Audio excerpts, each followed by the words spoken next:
All right, so hello and welcome to the Brotherhood of Geeks Bethesda E3 conference watch along. I am one of your hosts, Brett J. Rasmussen. Over here, I got my other co-host. Yeah, there you go. Spectre. There you go. What's up, Spectre? What's up? So, just to let you know, we were having some technical difficulties, so we are actually recording this, so we will be watching this live. We won't be able to chat with you guys live. Something is going on whether on our end, whether it's the or on YouTube or something like that. So, but we will be able to be reacting to it live, and then you'll see this be posted after the conference. So you're still going to see our reactions and everything like that, but sadly, something's going on. I have no idea what's going on with that. But with that aside, Bethesda's press conference. So I know this is the one you're looking forward to, Spectre. Yeah. No, I mean, honestly, this is. I'm just. I guess I'm just curious to see how they present it, how they react. I mean, it's been an interesting year for Bethesda. Not a lot of good press, I would say. Yeah, it's been bad. Really, an avalanche of terrible press, honestly. I mean, just kind of going through all the stuff they've had. I mean, you had.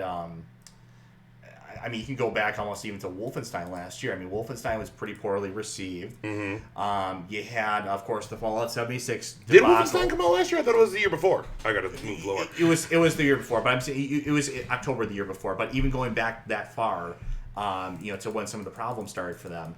I thought Wolfenstein was received well. Sure didn't sell too well. For a game that's received well, it sure didn't sell well. But anyways, really what started kind of the slide into problems that they had was the Fallout 76 situation, which I think was overblown for my.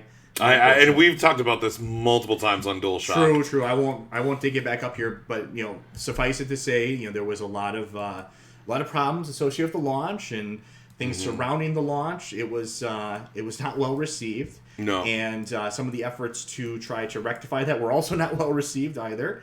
And then moving along from there, we saw the release of Rage 2 earlier this year, which, I mean, had pretty mixed reviews, not the greatest sales, just not really knocking it out of the park with that one. Yeah. And then all during this time, we've also seen kind of the death of Quake Champions. That's kind of gone by the wayside now. There's not really a scene for that anymore. I mean, it's like a lot of their IPs really just kind of really aren't cutting the mustard anymore. It's just kind of it's kind of a tough situation. So I'm just curious to see how they react to that. Why do you think that is? Because I know that you love Bethesda. Bethesda's your favorite developer. It's or publisher or whatever. I don't know. I mean, I think maybe it was a series of poor decisions. Yeah, that's what it boiled down to. I mean, I don't think there was any kind of conspiracy behind it or anything. I just think it was a series of just bad moves. I don't think we needed a Fallout multiplayer game. I think Rage was a game that didn't need to exist in the first place, let alone have a sequel. I think Quake Champions. I mean, you could do a whole video on the problems that Quake Champions face, but. That was poorly handled as well. And then you have Elder Scrolls Blades and I almost forgot about that. The poor decisions that were made in an effort to try to fix all of this as well. It's just been a series of gaps and problems. It's just this is really. I mean, I hope that we're looking at a redemption story. That's what I want to see. I hope we're going to see Todd Howard come out and Bethesda come out and say, hey, we made some mistakes, and we have some exciting stuff that's coming up. We want to get you pumped about that. Here's how we're going to fix things, and here's hopefully we're not going to let this happen again. Mm-hmm. We got Doom Eternal to look forward to. And I look forward to that. Which is the centerpiece game to this show. I would believe so. Yeah. And I'm sure we're going to hear more about the usual suspects. Another Elder Scrolls Online just had another. Yep, it's getting elsewhere. Mm-hmm. Elsewhere. Or I think it just went live. I believe so, yeah. We don't really follow that, but I'm sure we'll hear more about the Elder Scrolls Legends card game. We'll hear some updates about that, some updates about Elder Scrolls Blades. Yeah. So, we'll see some more about the new There's 2 Wolfenstein games that are coming out, but they're kind of like side story games, which I gotta say I'm not really. I don't think anyone's really excited about. I mean, but we'll probably see some more about those, and hopefully just a really good deep dive on Doom. Doom looks fantastic from what we've seen, and Doom was great when it came out in 2016, like 2016 Doom. Obviously, I don't think we're going to see any kind of new IPs come out of this. We might. Here's the thing: like, we haven't heard from Arcane since Prey. That's true. That's true. Well, we did have it last year. We did have an expansion to Prey of sorts. But we got, because it was like what was it, Moonlight? Moon Crash or whatever it was called. Something like that, yeah. But I think, like, if we hear from, like, because Arcane, in my opinion, is like the best developer in Bethesda's wheelhouse. In my opinion, Dishonored 1, 2, Prey, all the DLC, all the expansion, the Death of the Outsider, all that kind of stuff. Like, I think Arcane's the best one. I would love to see Arcane, whether it's Dishonored 3 or Prey 2, or even if it is another new IP from them. Yeah, I would love to see more from them eventually. Maybe branching away from Dishonored. I mean, they did Prey. Prey is good for what it is. I just maybe try something else new. No, I get you. That's why. But I think seeing something from Arcane would be very good. I mean, again, I know that like everyone is just waiting for Elder Scrolls 6 and Starfield. Yeah, honestly, I'm tempering my expectations. I'm not expecting to see anything about. Maybe we'll have a reminder, like, hey, we're still working. That's what they should do. But like, Todd Howard said, earlier in the year or last year, whatever, that these 2 games will not be at E3. But who knows? Todd Howard likes to be a tease, and then all of a sudden, oh, here it is. Yeah, maybe just like a reminder or a tease, or like, hey, this is something cool we're doing with these games or something. Like, that's all I'm asking for. But at least the good thing I'm optimistic going into it this year, just because we are focusing on a game that is a sequel to a fantastic game, Doom 2016. Yeah. So I am looking forward to seeing more about that. So just to remind me, like, because the Fallout 76, you actually, because we've talked about multiple times, we even on our top 10 games of 2018, you put Fallout 76 on your list, because we kind of split up the list between the 2 of us. It was a very controversial choice, I understand. But really, I mean, the thing with Fallout 76 is it's almost 2 different games. I mean, you had Fallout 76 at launch, and then there's Fallout 76 as it is today. And they've undergone, I think, 10 major patches now. Yeah. A lot of new content, a lot of new things that were fixed and cleaned up with the game. It is a very different game now. Do you think it's worth going back into it now? With like how Battlefront 2 like it has become such a different game than what it was when it first came out. I would say yes. If you're a first timer to it, go back into it. You might enjoy it. It's super cheap now. Why though? Why should I go back into it now? Because now, as opposed to the launch, I mean, at the launch, admittedly, I did have to look the other way when it came to a lot of glitches and problems in the game to enjoy it. And admittedly, now, there's still glitches and bugs and problems here and there, but no more than you would see in the average game. It's really pretty polished from what I've seen of it now. Now understand, I still think the idea of a multiplayer Fallout was a flawed idea from its inception. But I still had a good time with it, surprisingly. And I think at this point, it's actually it's a playable experience now that you would enjoy. One of the sad thing is with every Fallout game, I hate to say it, you're kind of better off waiting a year for any Fallout game, not just Fallout 76, because you'll get the good definitive Game of the Year edition with all the extra content, most of the bugs ironed out, and you're gonna have a much more pleasant experience. The trade-off, of course, being that you have to wait, but at the same time, you will have a much more smoother experience. Yeah. Because I didn't play Fallout 76 when it came out, and I heard everything about it. Again, I didn't kind of like review it or anything like that. Me personally, like I need to kind of give Fallout a chance. I know it's good. Fallout 3 is good. I played a little bit of Fallout 4 and a little bit of Fallout 3. I would love to see Fallout 3 ported to the PS4. That'd be great, but I don't think we're gonna see that. But Yeah, you know what? Kind of, I will have to say, like, look, like, there are things to be said about a game being bad, and I think it's worth saying, like, for instance, like, I reviewed Anthem with Guru Blaze, which sadly he wasn't able to join us for this press conference. So it's just you and me, Spectre, just like old times. Just like old times. Here we go. But when me and Guru Blaze reviewed Anthem, like, I was really upset at that game, like, I was mad, frustrated, and everything, and it was my experience when I was playing it when it first came out. Now, mind you, there has been still problems with it, but BioWare has been working on it to fix it. Even, I'm going to go back even more, like, Order 1886, I still say is one of, like, I love that game. I think it's great, but people didn't like it because it felt like just a tech demo to the PS4. Tons of chapters were just cinematics. The game can be beat in about 8 hours. And, like, it's just a kind of a third-person cover shooter, and that's it. But I love that game. Where I know you're like, that game is garbage. Yeah. But like, and for the record, I that was a game I didn't want the game to fail. I didn't want to hate that game, and I don't hate that game. I just think it didn't nearly live up to. I don't think there's really, like, we joke about, like, EA or Activision, man, blah blah. But, like, I don't think any of us want a game to fail. I think it's more when we hear about.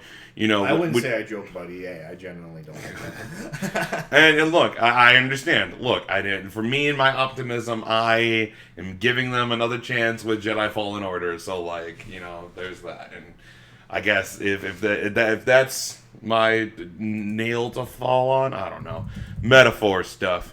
But it's just, I think that if games are bad, they should be said what they are. But if you still like the game, regardless if it's bad, that's fine.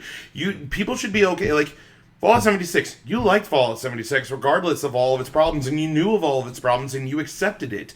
That's fine. Like, that's probably one of the things, kind of one of the takeaways I kind of want to say is that, like, you like Fallout 76. A lot of people didn't. I didn't play it, and probably I won't like it. It's probably not my cup of tea now. And even then, I would have, like... And that's a good point, and I think that's a good kind of life lesson, is whether it's a game or whatever it is, if... Like, people don't. I mean, if you like something, just like it. Don't worry about what other people think about it. Now, I think you should, examine and reflect and ask yourself, okay, why do I like this? Yeah.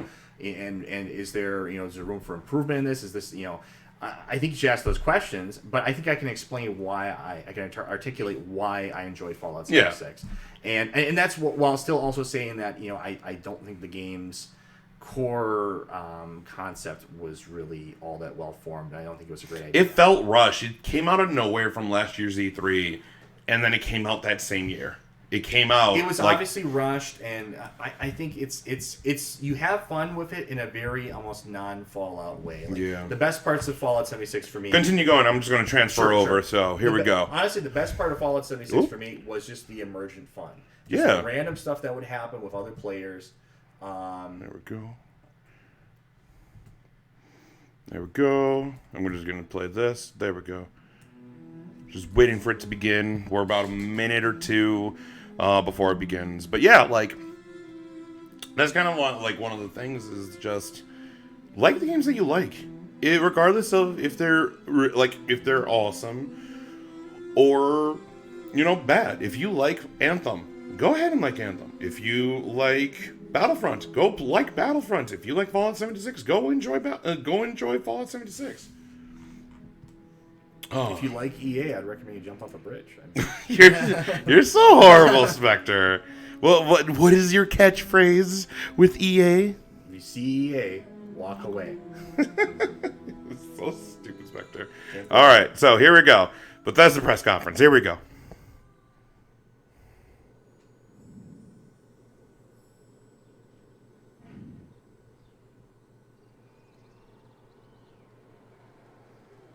I don't know if I need to turn it up or not. I have no idea. We'll find out in a second here. Another 20 seconds.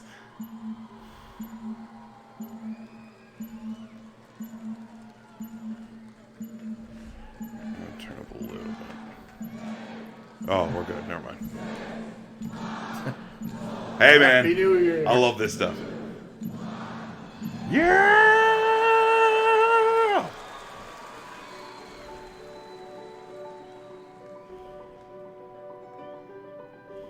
Oh, please don't do this for the other game. What? They did this With last. a game, there is no game without the players. Really, it all comes down to you. みんなと一緒以外は考えられない。 Without you, there is no game. There's no one to play it. No one to interact with it. 意味がないよ。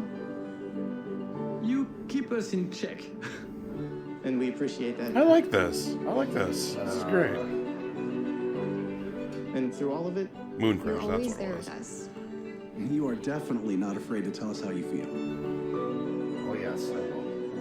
Your feedback sometimes challenges us, but it forces us to be. Well, they're starting off always already. Kind of challenging. suddenly. They know. You They know. empathize with us as developers and with each other as a community. It's really beautiful. Aw.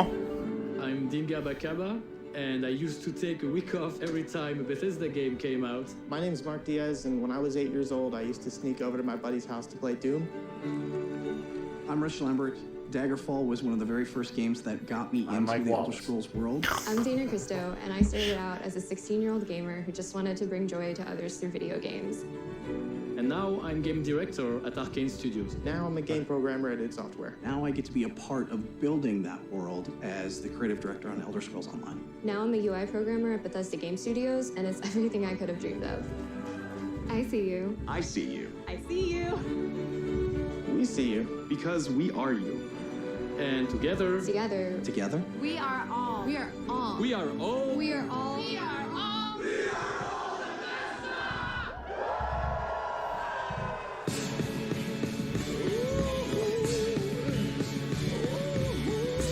One thing I will definitely say is that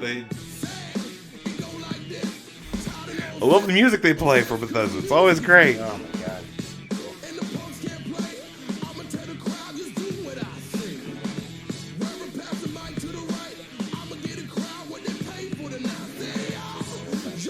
No!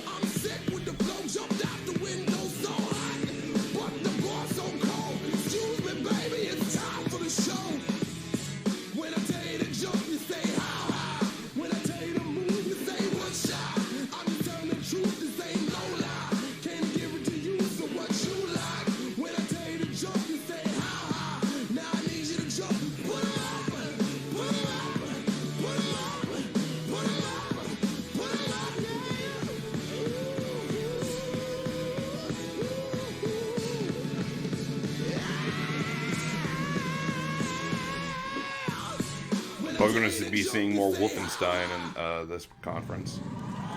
There you go. Oh, they got a bigger stadium this time.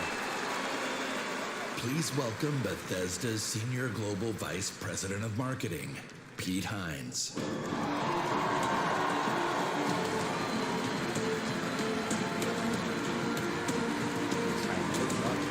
Yep. I did plain sight.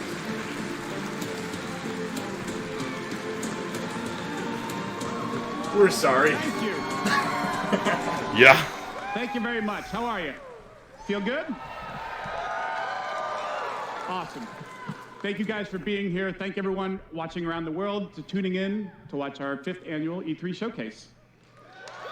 I forgot. Yeah, this is the 5th one.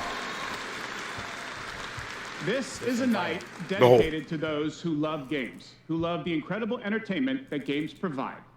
This past year, you fought demons on Mars and Nazis in America. Yep. You were assassins in the Empire, adventurers in Tamriel, and survivors. Man. Ooh. And survivors in the Wasteland. Oh, the pop And for you've embarked rage. on these amazing adventures on PC, console, VR, mobile, or wherever and however you choose to play. And that's the key. You take the worlds that we create and you make them yours.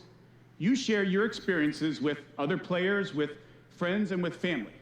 With our games, you've built large global communities that truly matter. This year, we want to give special recognition to the extraordinary Bethesda community. As you saw in our opening video, you mean everything to us. I've almost been at this company for 20 years. Wow. And when I first started, Wow. Good for it. Wow. Yeah.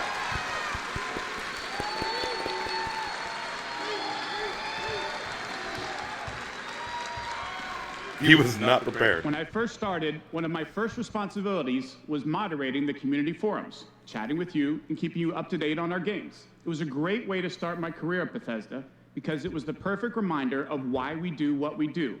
And like so many others at Bethesda, I've spent a lot of time with you at events around the world. I've enjoyed meeting so many of you and getting your thoughts and feedback. So tonight, we'll be taking time throughout the show to hear directly from some of you in the Bethesda community. We are thrilled tonight to show our fans the lineup of great games we've been creating just for you, including the premiere of some exciting new games, and we'll go deep on Doom Eternal. Yep, that's the big highlight.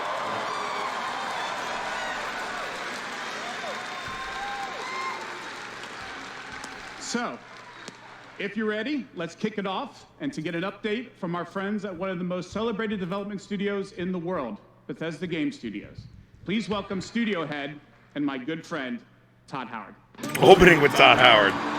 Okay. Guys, we're sorry.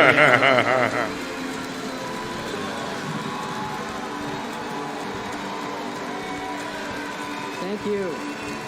Thank you. Great to see everybody. We have had an incredibly exciting year at Bethesda Game Studios. Given some of that excitement, impressed you're still here. Wow. He knows. He Actually, knows. over the last year, we've had over 60 million players in our games, our most ever.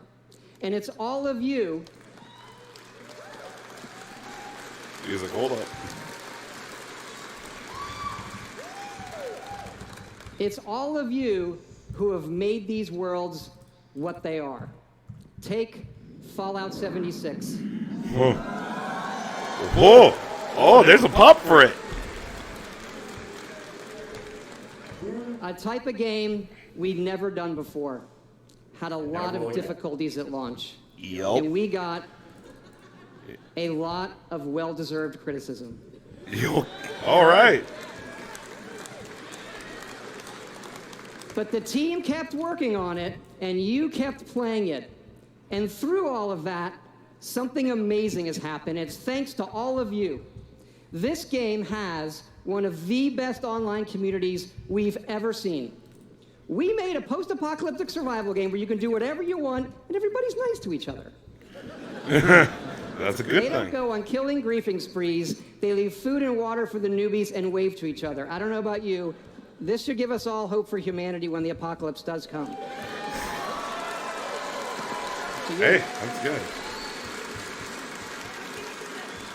And we have a lot more in store this year for Fallout 76. But first, our latest game, The Elder Scrolls Blades, is in early access. And thanks to all of you, it became our second straight #1 mobile game after Fallout Shelter. Absolutely incredible.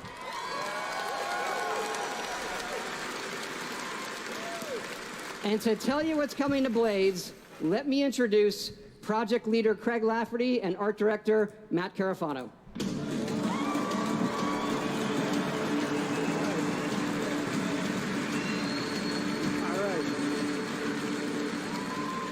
Thanks, Todd. It's great to be here at E3. And thanks again to all of you for making Blades #1. As someone who's worked on the Elder Scrolls for 20 years, it's been incredible to bring this world to your phones in an all-new way. We still love those classic dungeon crawlers, and it's clear you do as well. And whether you're exploring a dungeon or rebuilding your town, You're like, it's no. great to be able to do it. You're like, wherever you nah, are. I ain't down. Since it's E3, we're releasing our biggest update yet, featuring Was this all supposed to be new coming to jobs consoles? and solo arena battles. An all-new custom thought- jewelry system. No, that's and Legends. a Yeah. brand new dragon quest line.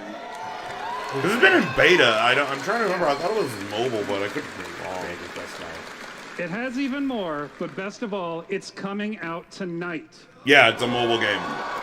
It's a mobile game. It's a free-to-play mobile game. I thought it was a mobile game. So, download free tonight and give it a try.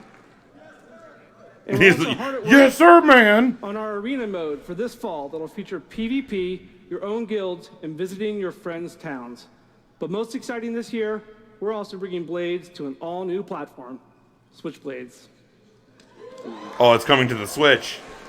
This is coming to the Switch. That's great.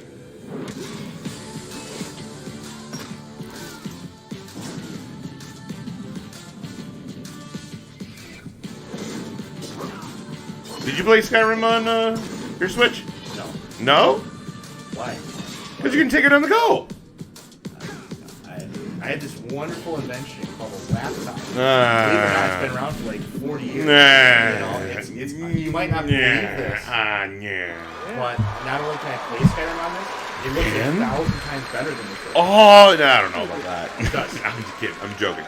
I'm kidding. I know it does. I feel like I can come on the stage and be like, this, ladies and gentlemen, is a laptop. You're and so you stupid. Can take this with you anywhere you go. Blades is the perfect fit for the Switch. You can play on the go, so dumb. on your Yeah, TV, fucking believe and it. with motion controls.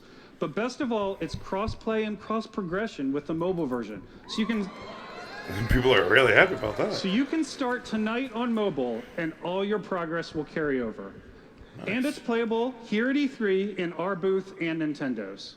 Yeah. Nice. It's coming for like real systems, like PlayStation. Yeah, the Switch. The Switch is a real system. And for those of you playing on mobile, we also have some PlayStation special or PC rewards or for both our Apple and Google players this week. So download tonight and let us know what you think.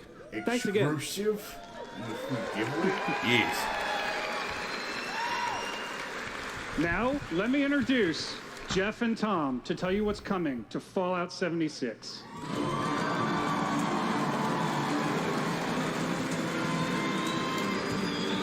said there's going to be 2 more gigs. Really? Hi, I'm Project Lead Jeff Gardner. And I'm co-studio director Tom Mustang. On behalf of everyone at Bethesda Game Studios, we want to thank the millions I think of we you did. who have with us, stuck with us. We're gonna get some good games. and saved the world of Fallout 76. I don't know about you, butthead, but It's incredible what the game has become. You've told us how much you've loved this year's updates so far, from camp building, legendary weapons, player vending, and of course, the dreaded sheep squatch. We've also been working on our biggest update yet. It's called Wastelanders, and it will fundamentally change the game. Okay. It's been some time since Vault 76 opened its door. And we all discovered that Appalachia isn't quite what it used to be. We encountered a lot of things. Overcame a lot of things. I don't think any of us expected for people to actually come back. Are you from that vault? Can you help us? We've traveled pretty far. Heard there's hope here in Appalachia. Folk rebuilding, fighting back. We'll fight too, right by your side. Eventually, this is going to be a full game. We've been everywhere. Jeez. We've seen everything. And the one thing we've learned is this. Are you going back? Are you going to go back? Or Before it claims you. At this point, I've kind of done everything there is to do, so I kind of need some expansions. Like, I mean, I've been there, I got the platinum, I bought the t-shirt, like, what else is there for me to do? Yeah. You know? Well, it looks like there's a whole new stuff.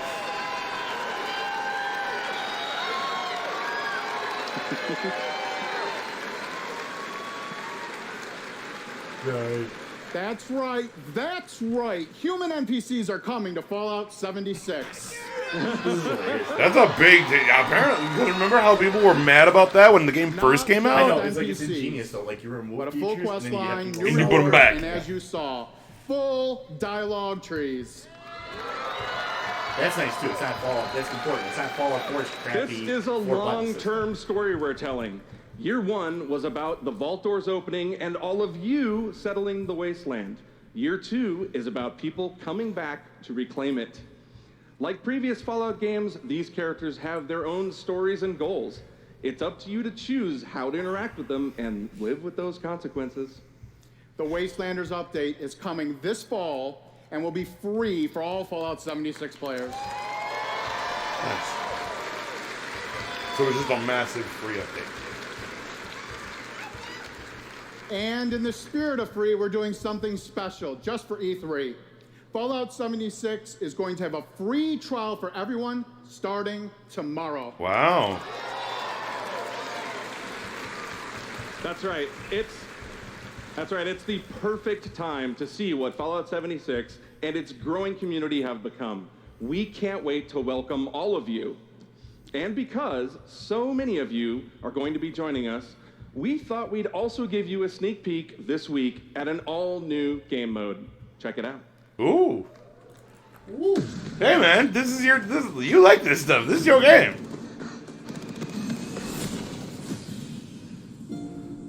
Your first test was making it to the vault. Now, your real trial begins. Currently, there is no overseer of Vault 51.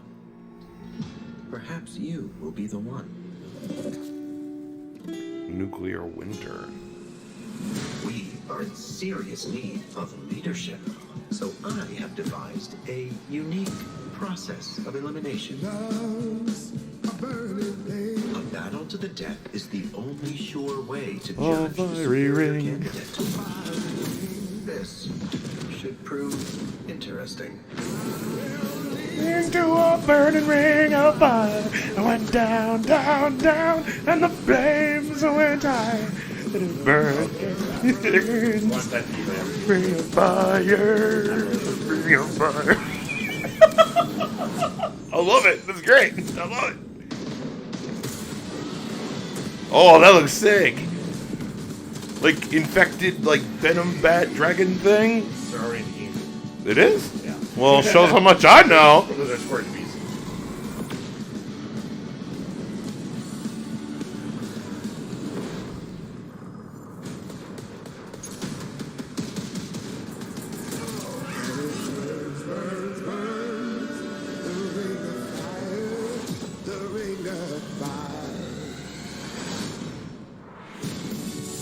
There can only be one overseer.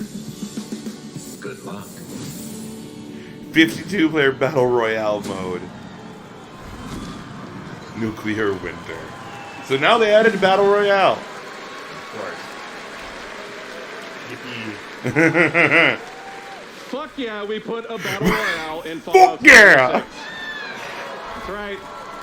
Nuclear Winter is a battle royale born from the Fallout universe. From power armor to perk cards, from camp building to contending with wasteland creatures, and of course, my personal favorite, nukes. It's a great free addition to an already huge game. We love playing it, and we think you will too.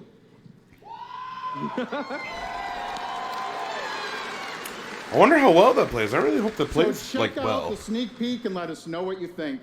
Remember, Yeah, all like of that might Fallout happen 76, anyway. including It's been a while, Nuclear so- Winter, is free to try this week on all platforms. Wow. So you can actually play the battle royale. Like they're gonna beta test that tomorrow, starting tomorrow. So jump in tomorrow. We can't wait to see you. Thanks again. Okay. Great ideas, as long as it's executed well. Remember, that's what matters. everything we've talked about that's coming this year is free. We get to represent hundreds of passionate developers across 4 studio locations in North America working on multiple projects. Yes, we're still hard at work on our next-gen RPGs, Starfield, and of course, Elder Scrolls 6. Starfield. Elder Scrolls 6. Oh, yeah! How precious these game worlds are to all of you, and they are to us. We know the time you spend in them is important. Keep telling us what you love, what you'd like to see us do better. Thank you again, everybody, for your support, but really, even more so, I want to thank everybody for believing in us. Thank you. All right. Please welcome the founder of Tango Gameworks, Mr. Shinji Mikami. Tango Gameworks.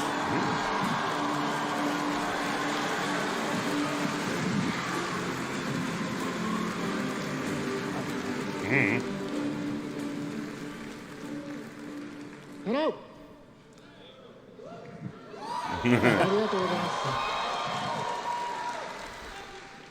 I I'd like to start by greeting my team in Tokyo. It's Monday morning there, but they are watching. みんなおはようございます。今日真面目にやるよ。Whoa, yeah! Oh, yeah! Tonight, I am excited to announce the next game from Tango. Ghostwire Tokyo. Ghostwire Tokyo? What is this? This sounds rad. Hey, I just dude, Ghostwire? Like, my brain's going like, is it like Splinter Cell? Is it like Ghost Recon? Like, this sounds like a stealth game.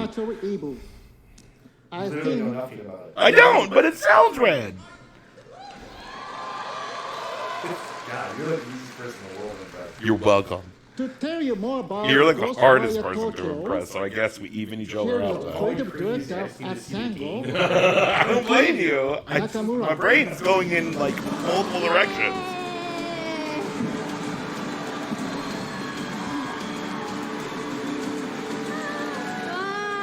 Wow. Wow, so many people.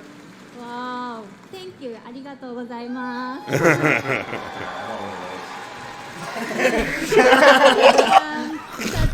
Such a big stage makes me nervous. How come we don't have like a I'll do my best to speak in English. Because you're here. Because you're here. Yeah, I tell you. We are making a new kind of action-adventure game. It's spooky.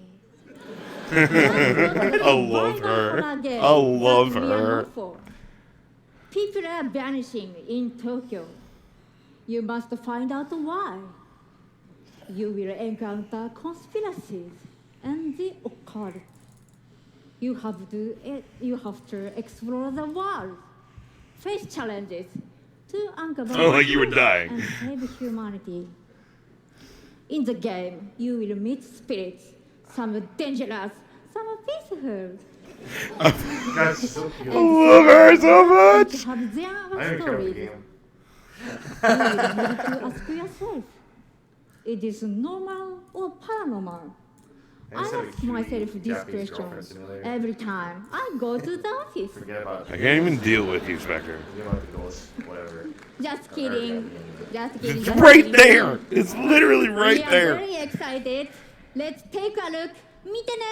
Thank you. Bye bye. I love it. All right, let me see what this game is.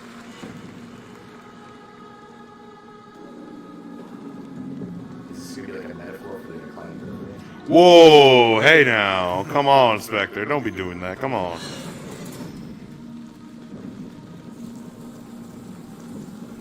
I can't, like, take you in public anywhere. No, I'm generally curious too. It's like,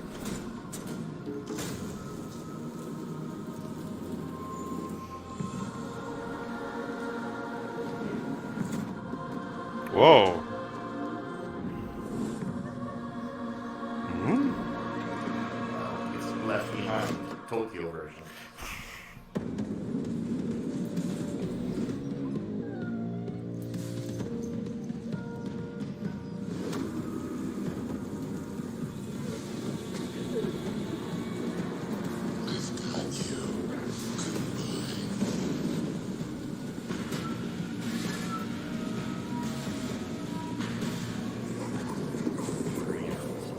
That's what I thought. I was like, is that Green Arrow? It looks like the Green Arrow.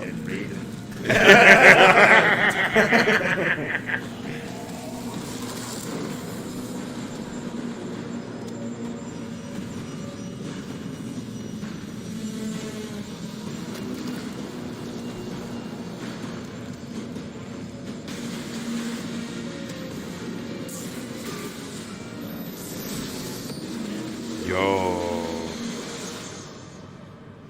Don't fear the unknown. Attack it. Okay. Okay. Show me some gameplay. No, I agree.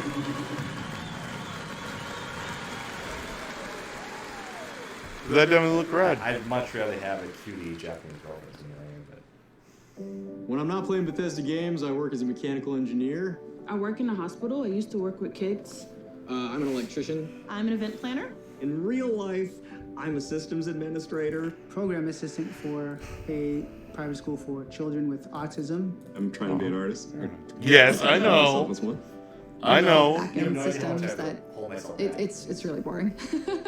Maybe permanently or temporarily and full-time. Do I need to go get duct tape for you? I got a YouTube channel. I make my own yarn. I'm a social worker. Teaching inmates. I'm a game developer. Working at a video game cafe. I've been a Doom fan since the game came out. I remember being in the 8th grade and a buddy of mine giving me the shareware demo on 3.5-inch floppy disks. My older brother picked up Fallout 3, and I took his copy and played it when he wasn't home. Fallout 4. Oh my gosh, that's like my baby. The scope of that game was just like a lot bigger than things I was used to. Just setting foot in Shimmering, the first city that you go to in Somerset, it was amazing. You would look out and you'd be like, oh, I want to go there. And then you could go there, which was wild. Go out into the world, go in any direction that you want to go. The exploration and the weirdness and the alienness of it. I played Oblivion. I tell you, I don't know what you're talking about. I love It was one this. of my This first is great. experiences with a fantasy world that was that immersive. Love the dragons. Got the dragons. You take down a dragon, you can definitely take down these ones. Don't ever stop adding dragons to your game. Add dragons to Fallout. Add dragons to Rage. Add dragons to everything. Mecha dragons. More dragons. Please welcome Studio Director at ZeniMax Online Studios, Matt Fyror. Good time for a coffee break. Hey man, hey dude. I know you don't care, but dude, the fan base for this game is redonkulous. Like what? Thank you, everyone. Wow. I mean, mind you, like I played a little bit of ESO, and that game was fun. You're the guy that just I just want to. Hey dude. Hey man, Ghostwire Tokyo. That name by itself sounds I'm rad. just gonna buy the game just for that. And I would buy it just for thinking the ending. Right now, in fact, players are deep into the season of the Dragon, our year-long story about greed, revenge, cat people, and of course, Smurfy cats. Dragons. Dragons! Tonight's focus on the community resonates with me and everyone at ZeniMax Online Studios because ESO literally would not exist without you. Watching you play the game, streaming, telling stories, hearing your feedback, we understand that you are the most important part of the world of Tamriel. Thank you. Thank you for making ESO the extraordinary adventure it is today. The past year has been a huge success for ESO. More Game of the Year awards, millions more players have joined.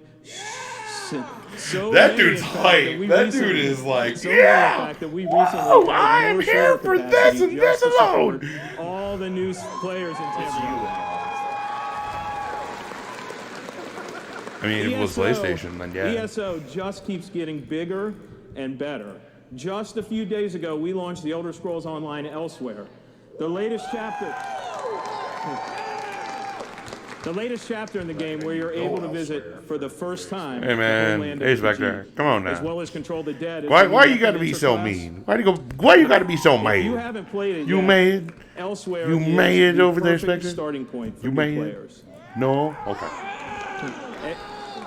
When we announced Season of the Dragon, we kicked it off by showing you a video about how dragons were unleashed on Elsewhere, and we ended with a cliffhanger.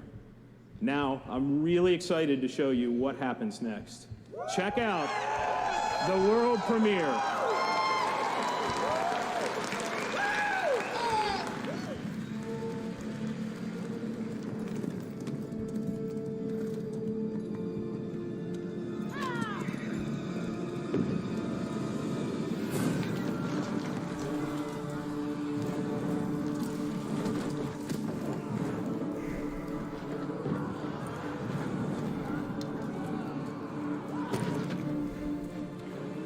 All these different classes.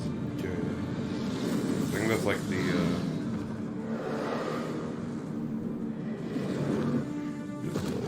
Dragon!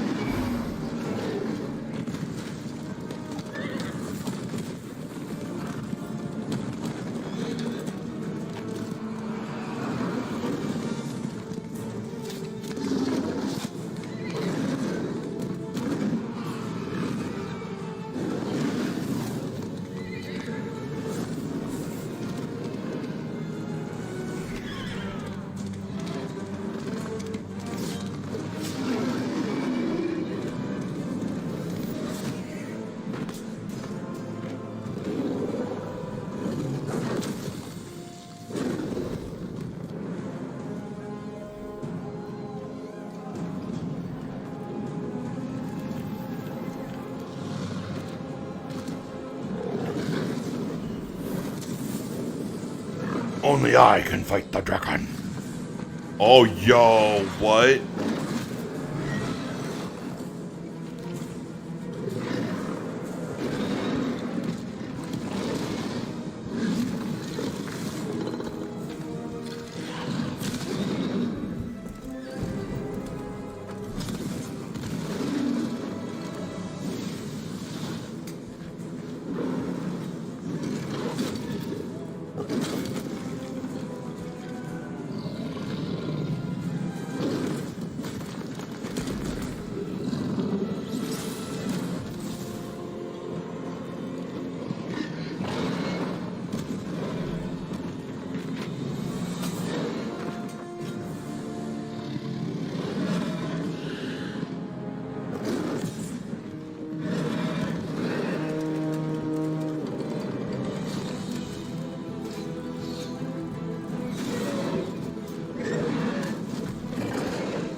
More like a short than a trailer. Whoa, hey, yo, come on now.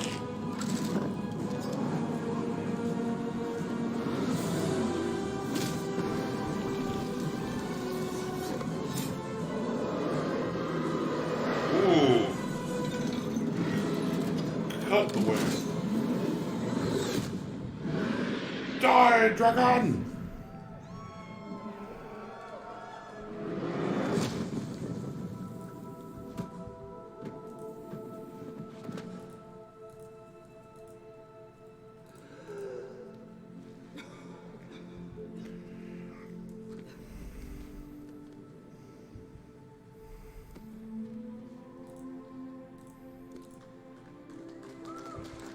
Yeah.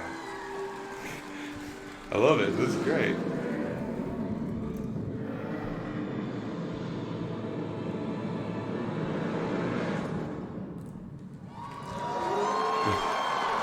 This is a good crowd. I like it. This is a really good crowd.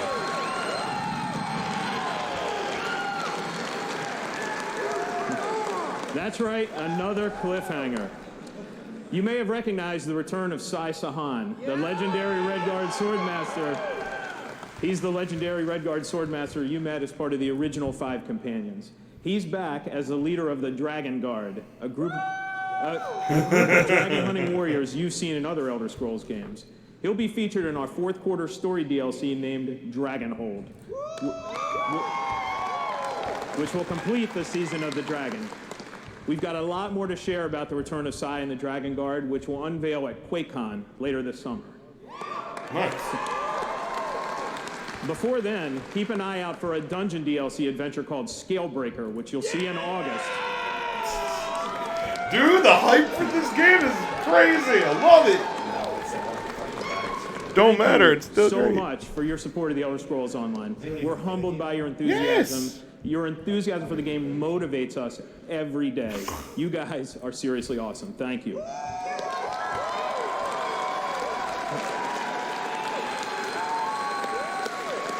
But I have something else to talk about. The Elder Scrolls Online isn't the only game in development at ZeniMax Online Studios. We have several other projects, one of which we're ready to reveal tonight. And to tell us all about it is the game's creative director, Kira Schlitt.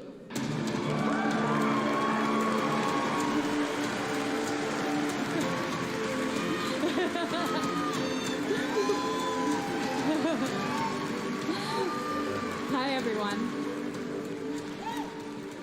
And now, for something completely different.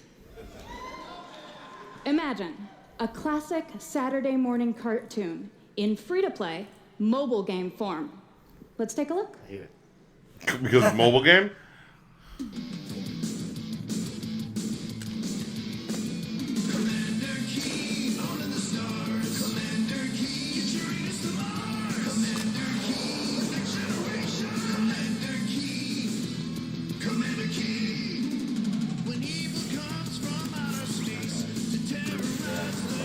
What?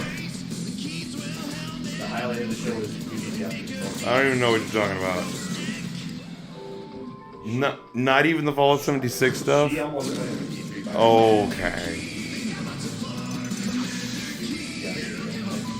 I would pre-order that day one. Whoa, dude, come on now. I am at least mildly interested in the Fallout 76 stuff. Commander Keen.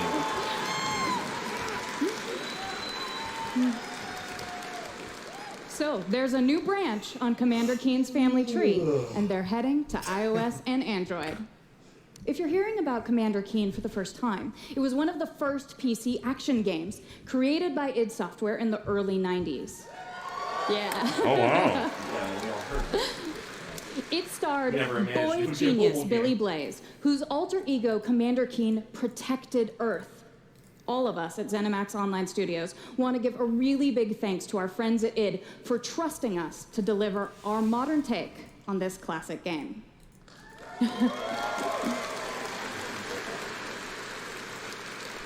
So, tonight, as we introduce Commander Keen to a new generation of players, we're also introducing the next generation of heroes. Meet Billy. And Billy. Twin geniuses who follow in their famous father's footsteps. The new commanders are, of course, funny and powerful, but the game is also full of enemies, allies, and some really bad guys. The twins build wacky gadgets from household items to save the Earth from certain alien destruction. Drag and drop gadgets to summon allies, attack enemies, and move through the environment. Choose from a caboodle of contraptions to conquer challenges. And try saying that 5 times fast. The twins go on adventures in story mode, which tells some of the classic Commander Keen tales, as well as a whole bunch of brand new ones. In story mode, you'll overcome aliens, collect power, and explore Mars and beyond. You can also go helmet to helmet with other players in battle mode. A real-time You'll feel better. You'll feel better. And playing the flag to gain ultimate victory. Tell me what you honestly think about this game. Commander Keen will soft launch this summer on iOS and A Android second. phones. Don't pull any punches. What do you think? I really don't know about this. Please go visit GoKeen.com to pre-register to receive unique in-game rewards and I don't Commander Keen launch really updates. know. Oh, you suck. We really. It's just because it looks very blasé. It looks very blasé. It looks like shit. I don't want to test it out first before I go ahead and. I'm not gonna go ahead and call something garbage. Sometimes, a lot of times, like you can try to look at. Thank you, Kira. Nah, bird. At Bethesda, Nah, dude, we, nah. like you, love mobile games. In addition to Blades and the upcoming Commander I don't Keen, even know. millions of you have enjoyed Fallout Shelter, which has now reached over 150 million downloads and counting. Well, it has gotten downloaded that many For times fans of combining all collectible of it. card games, we brought the Elder Scrolls Legends to mobile, so you could experience the Elder Scrolls in a new way. This year, the Legends community has continued to grow thanks to a lot of upgrades, new features, and new content. It's a great experience for a night of gaming or a quick match over a cup of coffee.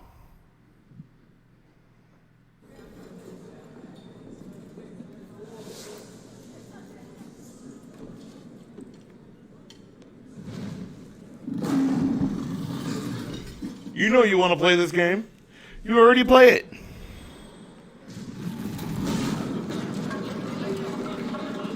Don't you, Spectre? Yeah, you do. I see you playing it all the time on your phone, on your computer. Totally this game. Right? Yeah! Oh, Legends. Isn't it what you play on your computer? Oh wait, that's Hearthstone. Yeah. But isn't that the same game?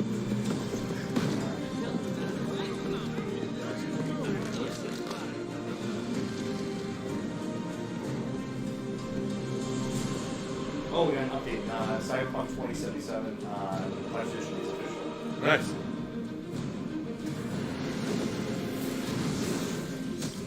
A game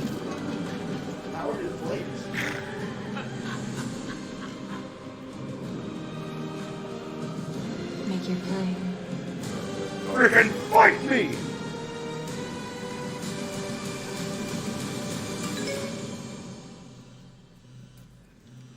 Really? She's like, really, dude? Really?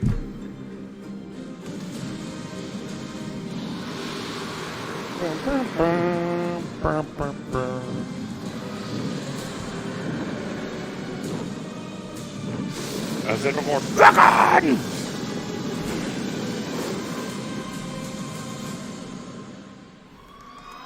Nice.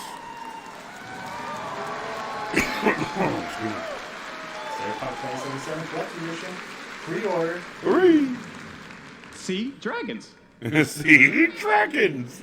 If you enjoy other card games but are looking for something that provides a little deeper challenge, you can download Legends for free on the App Store and begin playing tonight. Legends' next expansion, Moons of Elsewhere, will be available on June 27th for PC, Mac, mobile, and tablet. You can head over to Bethesda.net to get a glimpse at the new cards and content, or play it this week in our booth. I'll see you there, clapping. Clap! Come on! I know you want to be there. Come on! Please clap. Now, Don't even give me Speaking of new that. Content, 3 weeks ago, we released Rage 2, and now Yeah. Insanity Rules. And now Insanity Rules for millions of players around the world. But we wanted to do more than just deliver a critically acclaimed open-world shooter. We've already added community challenges that reward you just for having fun in the wasteland, and we've got a lot more planned with new features rolling out this week. The world of Rage 2 will become even more unpredictable and even more insane. Well, maybe Age of Empires too. I forgot about that. News coming soon to Rage 2.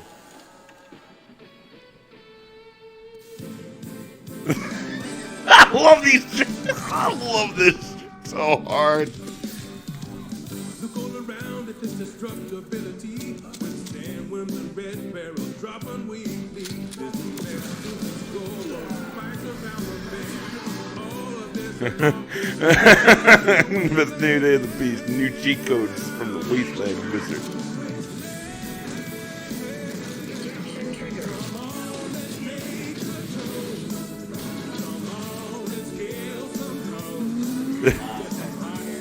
Oh boy.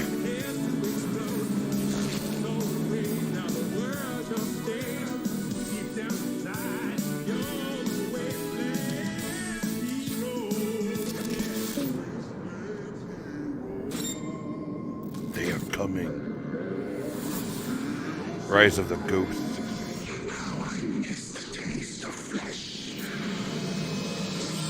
Oh, that's my next tattoo. News dropping weekly. New enemies. Eeny, meeny, miny, mech. New pilotable mech. That's what I want. Oh yeah.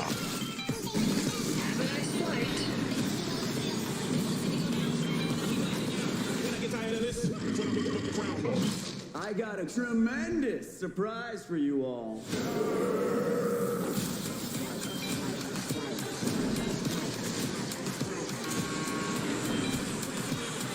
New ways to shut the.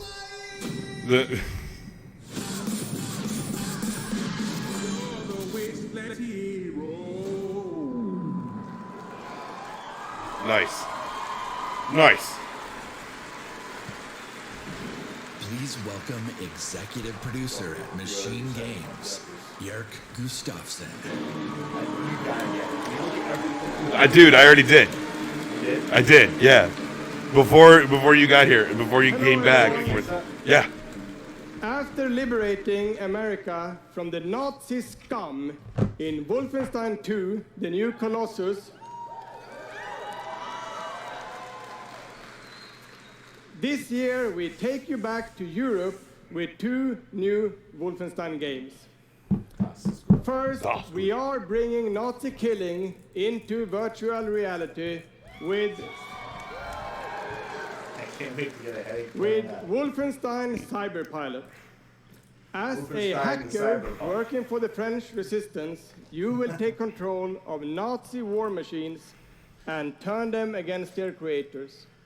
Now this actually does look Cyberpilot like will be available this July. stationary type of thing. And it's Yep. playable That could actually this potentially week work. in like a our real shooter. E3 booth. Yeah, I can see that actually working. Fuck, at least I can really say so. And if you haven't fought Nazis in VR, you don't know what you are missing. But, as I said, we have 2 new Wolfenstein games. This summer, we are going to be launching Wolfenstein Youngblood. Yeah. Wolfenstein Loki. What? With a gameplay experience that is bigger I don't even know what you than said. any previous It Wolfenstein sounds. game. I don't know. You will have more weapons and weapon upgrades than ever before, More testosterone. more ways to customize your playstyle, and, of course, even Spectre. more evil Nazis to kill.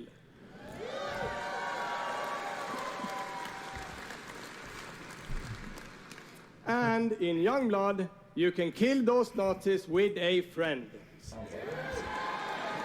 Dude, no. Like, just Yes, stop. Wolfenstein Just is stop. going co-op. Youngblood is set in the 1980s, 2 decades after the new Colossus. B.J. Blazkowicz is missing in Nazi-occupied Paris, and it's up to his twin daughters, Jess and Soph, to track him down. In Youngblood, you can still play by yourself, Like Sophie? or you can partner with a pal to double up on shooting, stabbing, and killing Nazis. Check it out.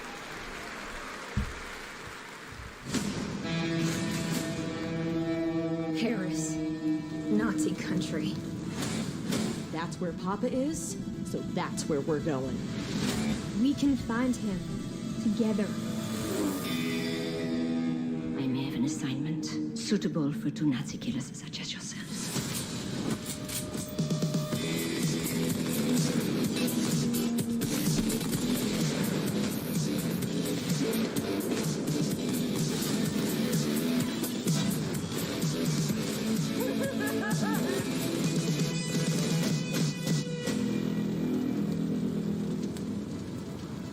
The stewardesses.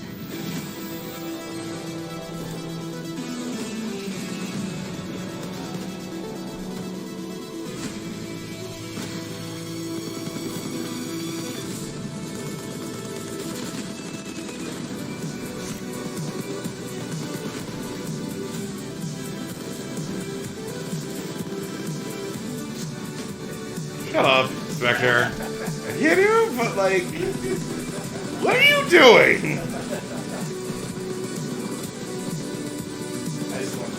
I don't even.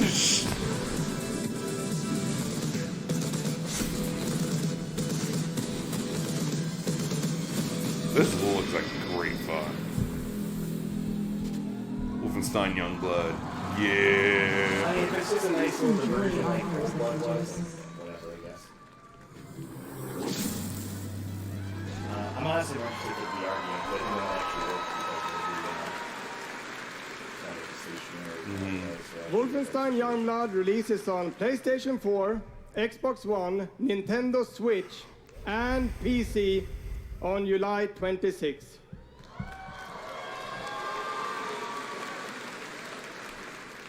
And if you can't wait, stop by our E3 booth to play this week. Thank you.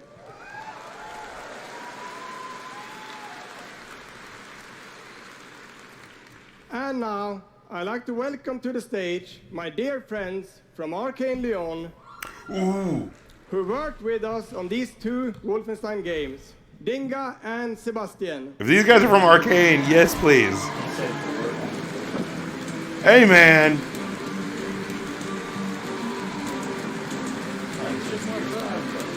Yep. We love you too. Man, those dudes up at the front, man. Yes. Hi, I'm Dinga Bakaba and game director at Arcane Lyon. Bonsoir, I'm Sébastien Mitton, art director in the same studio. That dude rocking the So, stash. along with partnering with our good friends at Machine Games on Wolfenstein, we've been working on other projects at Arcane Lyon. And tonight, we're excited to announce our latest first-person action game. It's something innovative, stylish, and different from anything we've done before. Let me begin by saying bienvenue to the frozen island of Black Reef. This is a place of mystery, where looks can kill. The game takes place during what we say in French is a période de folie, a time of madness. And now that we've given you a small taste of the world, let us introduce you to our two deadly rivals, Colt and Juliana.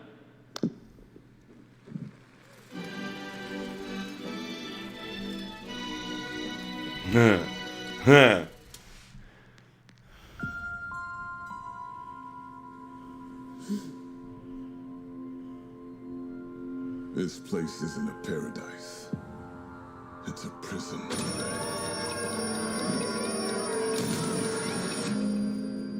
Out here, we're trapped. We're free. In this endless, eternal cycle.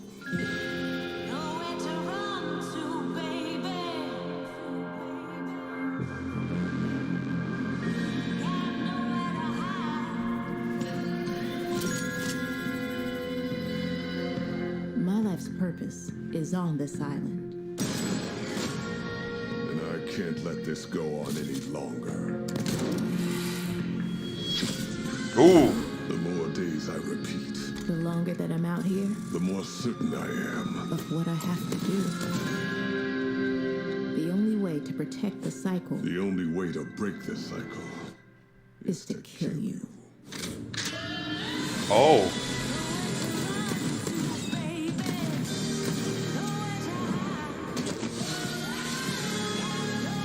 Oh, that's cool.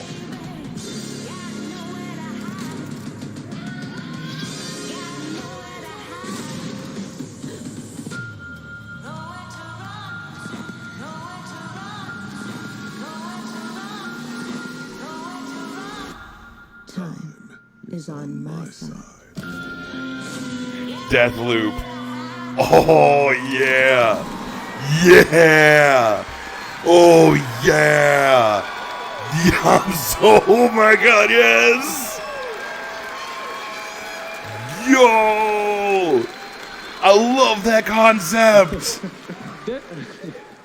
Deathloop combines a mind-bending story with meticulously designed levels and, of course, Arcane signature gameplay that lets you approach every situation any way you like.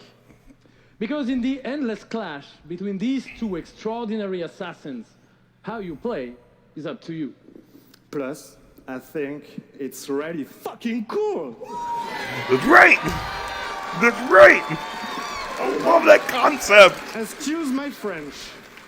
Yeah, maybe maybe you should have said that in French, actually. Maybe not. But it's also pretty fucking true. Spectre over here is just, I hate all of this. Because we will take you on a trip unlike any other. Me, on the other hand, I'm like, yeah. Merci beaucoup. Thank you very much. I'm way more hyped than I did that. It's a wonderful way to get away. Shut up, from Spectre. all the pressures in life. I think You, the sense of and this was the community press really conference you were most helped looking me as a forward person, because to. I'm typically very isolated. It's definitely very confidence building. It's brought me out of my shell and stopped being an introvert. I could be a hero and do all these things. You find really creative, really fun, really talented people. Meet people who are in my group that I've only known as a character. Probably made more friends online than I have in real life. The games that you bring out just helps people, honestly. My parents were refugees from the Vietnam War, which is why I'm also fascinated by elements of war. Playing these games just kind of put me out of the worry and stress. I was in a dark place for a while, and I told myself I wasn't going to be there anymore. And so now the only dark places that I'm allowed to go are in dungeons and ESO. Just being someone who is LGBT, it's nice to be able Shut up, Spectre. to sit down and play these games and feel accepted for who I am. It's really nice to see that their storyline has some sort of emotional effect on me as a player. And I just really admire the creativity that goes into the process of making these big worlds with these amazing stories.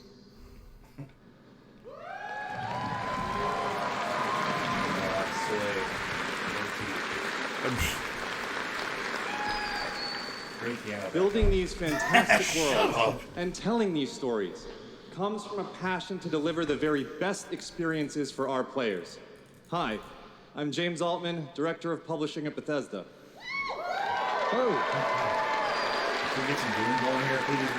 Oh, they always end I'm with Robert the big, Duffy, Chief the Technology highlight. Officer at id Software. They're ending with Doom.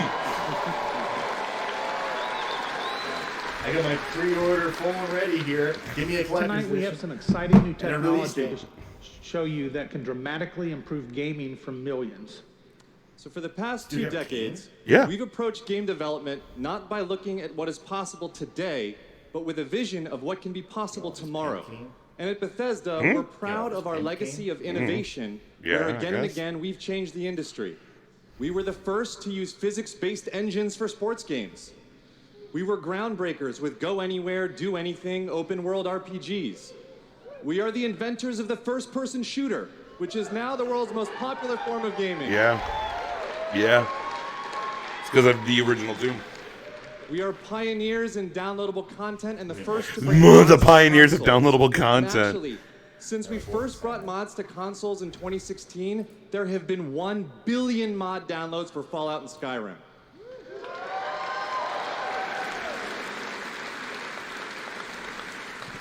We, of course, developed the first commercially viable VR technology revealed in our E3 booth in 2012. Yes, that is the original VR headset held together by tape and worn by our very own Tim Willits.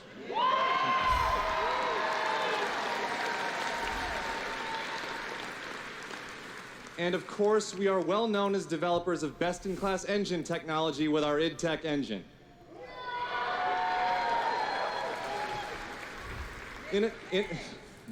Innovation and creativity is in our DNA, and all of these advances were done with one goal in mind: to improve player experiences. So tonight, we have exciting new technology to announce. We're going to show you the result of years of research and development. Are they showing off a new engine? Based technology we've developed specifically for game streaming. Now, we'd like to introduce you to Orion. Okay. Orion is a tremendous breakthrough in streaming technology. It is our name for a group of patented technologies that optimize game engines for performance in a cloud environment. Orion can internet work is with now any game such an engine integral and part will improve of player our lifestyle experiences no now. matter which game you're playing or whether you're streaming on Stadia, on xCloud, or another streaming platform. So, how does Orion work? The exciting game streaming services Well, mind you, much about have largely well, like focused don't on like hardware I know, solutions to address the like don't you complex have like a challenges smart of home streaming. or like There's a lot of work. you have a Nest, don't you, at your place? We used our expertise in developing game engine software and took a different approach. By incorporating Orion I mean, I technology wouldn't at the put it past game them to engine do level, we're able to stream game content up to 20% faster per frame, leading to a dramatic reduction in latency. In addition, an Orion-enabled game can stream with up to 40% lower bandwidth. And happily, for game developers, Orion technology is easy to integrate with your game build with our SDK. But what does that mean for you? It means that streaming games will be faster and better with Orion. And Orion substantially reduces the cost of streaming for players and for publishers. So it won't matter if your friends and family are sucking up all the bandwidth or if you live far away from a data center. With Orion, you'll still be able to stream your game at max settings.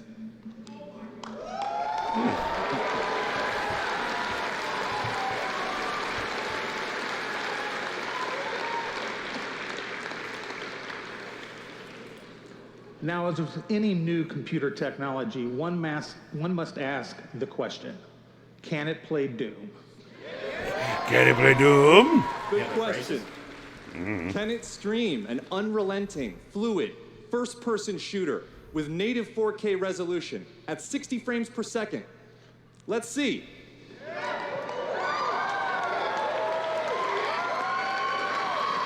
I'd like to introduce I'd like to introduce Shale Williams, tech specialist from id Software, who is showing you just that here live on stage. So Shale is streaming an Orion-enabled Doom 2016 right now to that mobile device.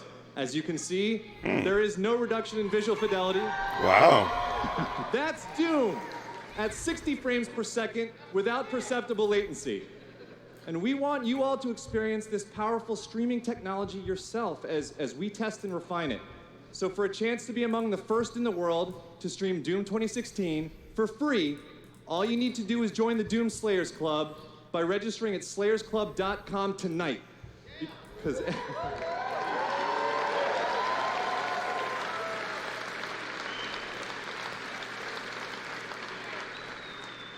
everybody could use a little more Doom in their lives. Oh, That's a plant. That's an And we'll audience see you plant, in hell. if I've ever seen it.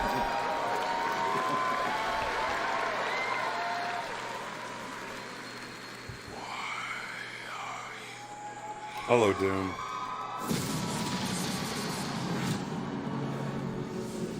Here you go. Now you got what you wanted. What you Doom. interfere with now is bigger than you can imagine. If you continue, you will bring down the heavens' wrath. It is written. It is their time to give penance. You are but one man.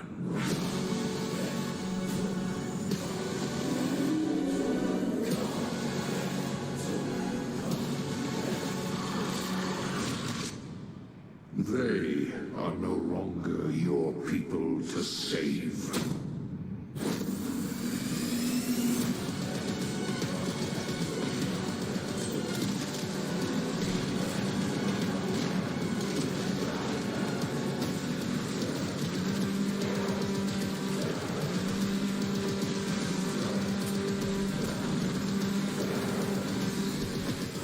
Big, dumb guns.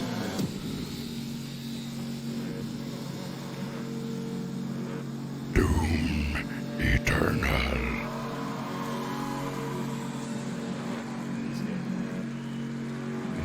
Yeah, that's what you want. It'll be at the end. We've seen enough of it now.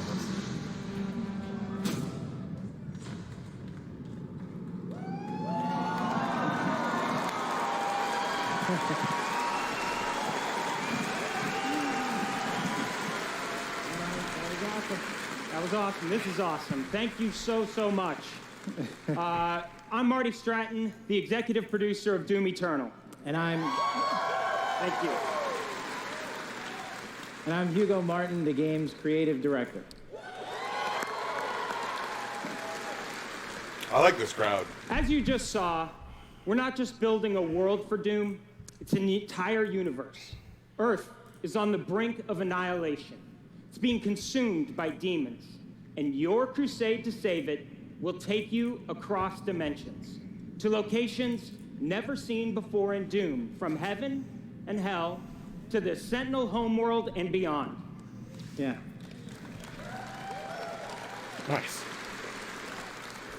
There is so much to see and discover. But Doom is first and foremost about gameplay. And Doom Eternal promises to be the ultimate power fantasy. The fun comes from mastering the experience because you are the Doom Slayer, the strongest, fastest demon killer in existence, and nothing can stand in your way. Absolutely. Of course, the challenge in Doom is all about handcrafted combat, but also engaging level design. And in Doom Eternal, the game always has something new to throw at you, even deep into the campaign. Let's take a look.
sounds rad. Thanks. You know, it's so important to us at id Software that every aspect of the gameplay has real meaning to you, the player. Every enemy is different, every weapon has a purpose, and every decision you make really counts. The only path to victory in Doom Eternal is to aggressively control the fight with amazing agility, powerful guns, and critical resources. That's right, I'll tell you, we absolutely can't wait for you to play it. And some of you won't have to wait too long. If you are lucky enough to be in the room tonight,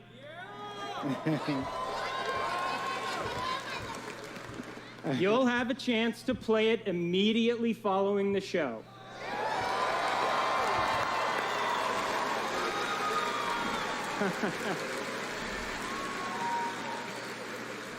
And for those not here, but at E3 this week, we'll have Doom Eternal playable in the Bethesda booth all week. Yeah. But enough talk. Let's see how it all comes together and watch as this perfect killing machine goes to work.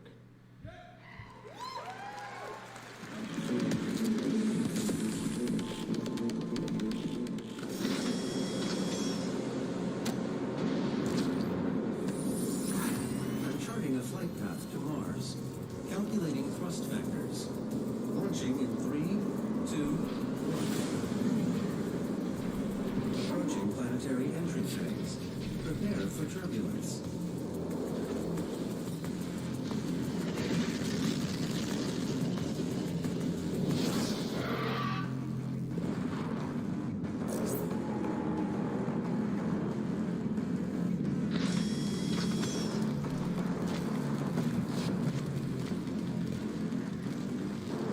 Ooh.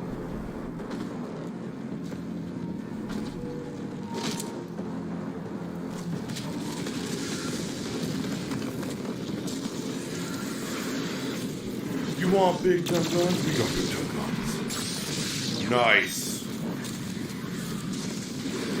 Ooh.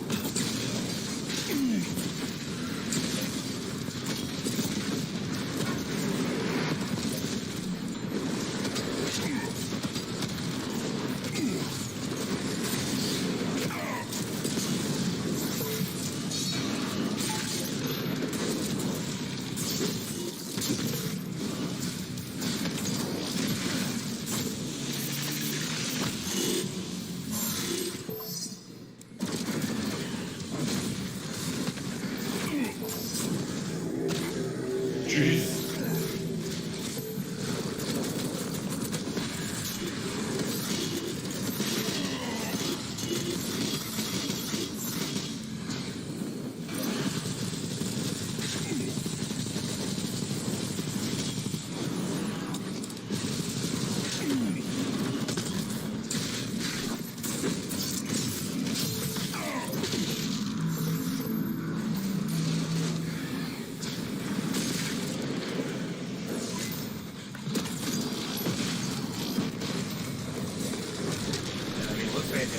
Yeah, this looks great. Well, that's gonna be the last thing. Yeah. Well, you gotta play it with demos. It's gotta be silly. Oh yeah. I'm pretty sure it's gonna be coming out this fall. Oof.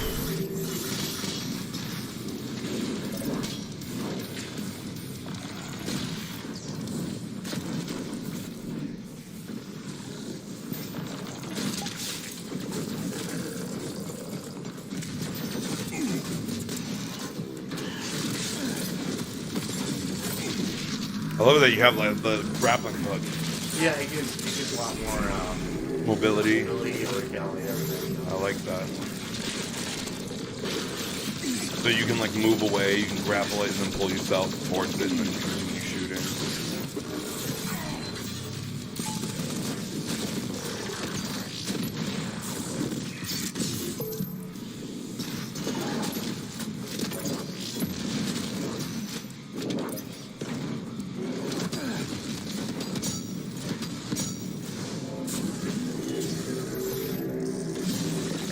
Oof. Just throw a grenade into its mouth and kill it.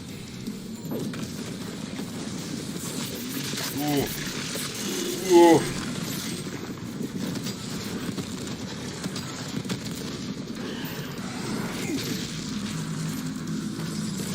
I like the kind of the variety of levels. Mm-hmm. Yep.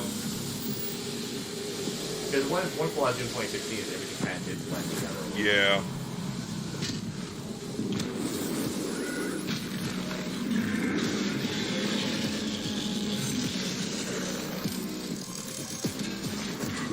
Boss fight! Oh yeah, the BFG. Whatever. That looks rad. That looks great. Thanks. All right. That was classic. Yeah, that was awesome. Thanks. That was great. We're so excited because the gameplay that you just saw is just a piece of what you're going to play this week at E3. Nice. Yeah. But I bet a lot of you are wondering, when do we get to play Doom Eternal at our home?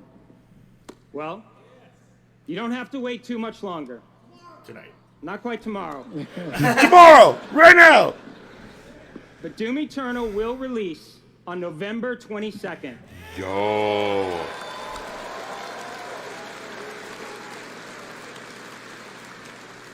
We're very excited about that, and we've got something really special for Doom fans. Collector's edition. An amazing collector's edition. We're really Yo. Yeah. Yeah. That's an actual helmet. Yeah, you could wear that thing. Oh my god. Oh yo. It's like that dude? Yeah. This guy's already got it. That's right. Already a badass. He's already got one on. All right, well, we've got one more thing we know that you've been waiting to hear about. Our totally new Doom multiplayer experience. There you go. We call it Battle Mode. We've been developing this slow down. in-house at id, and it's unlike anything you've played before. Yeah, we've been so pumped at id to share this with you. This is pure Doom, but with your friends. Where two player-controlled demons take on one fully loaded Slayer in a fight to the death. Shut up! A first-person. Shut up, Spectre. Demon strategy versus Slayer skill. No, we can't Oh, wait because we God. know you'll love the different play styles of the various demons, because each has unique movement, attacks, and abilities. They can even spawn AI demons to control the battlefield and help you take down the Slayer. Can I pre-order it now? It's strategic, I want an Oompa Loompa competitive, now. and it's a ton of fun. And we can't wait to share more details with you this year at QuakeCon. That's right, a lot more to share at QuakeCon, but before we go, we do want to take a first look at Doom Eternal's new multiplayer. On behalf of our amazing team at id in Dallas and Frankfurt, Germany, we want to thank you all so much for your support. Thanks, everyone. Thank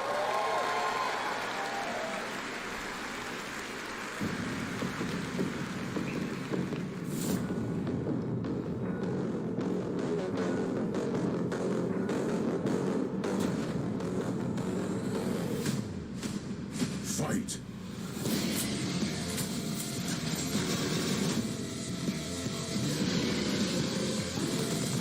Demon health critical.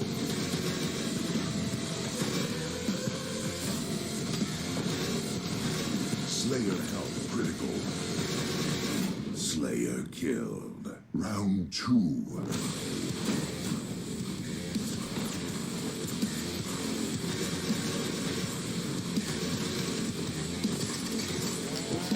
I hope they have traditional team deathmatch. Oh yeah. But it's a natural evolution of what we had in 2016 multiplayer, where you can play as demons. Yeah.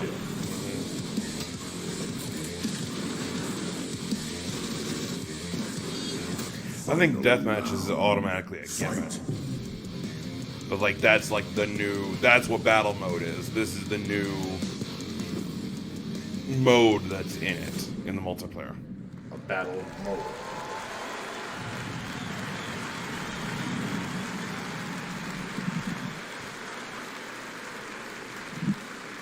Another round of applause, please, from Marty Hugo and all of our presenters tonight. Woo! And for everyone at our studios around the globe that have worked so hard on the great games you've seen tonight, we say thank you. 2019 marks 25 years of Doom. So to celebrate, we will be going all out with Doom at QuakeCon this summer. We're adding a whole host of panels and activities dedicated to Doom, which we call DoomCon. DoomCon! Yeah, see what we did there? We took out the Quake and put Doom. So it's DoomCon now. We hope you can come hang DoomCon out with us in Quake. Dallas at our inaugural DoomCon. event in London. If you can't, please tune in online. Until then, go to Bethesda.net for more info on all the games you saw tonight. If you're here at E3 this week, we'll have hands-on with many of our games, so be sure to stop by our booth. In the meantime, thanks for playing, thanks for watching, and thanks to all of you for being part of the Bethesda community. Have a great night.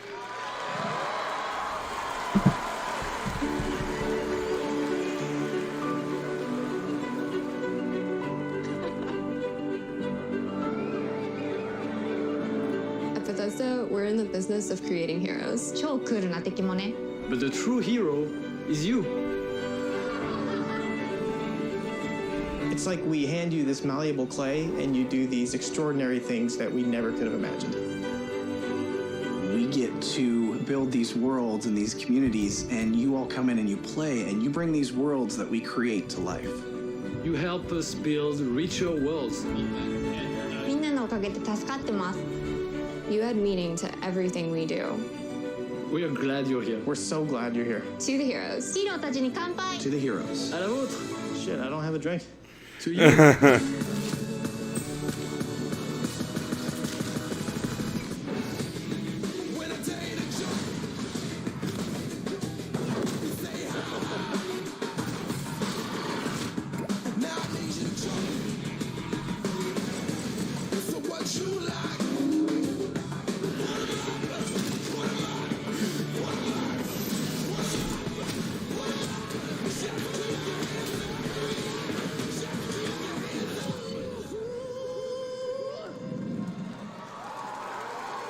Nice.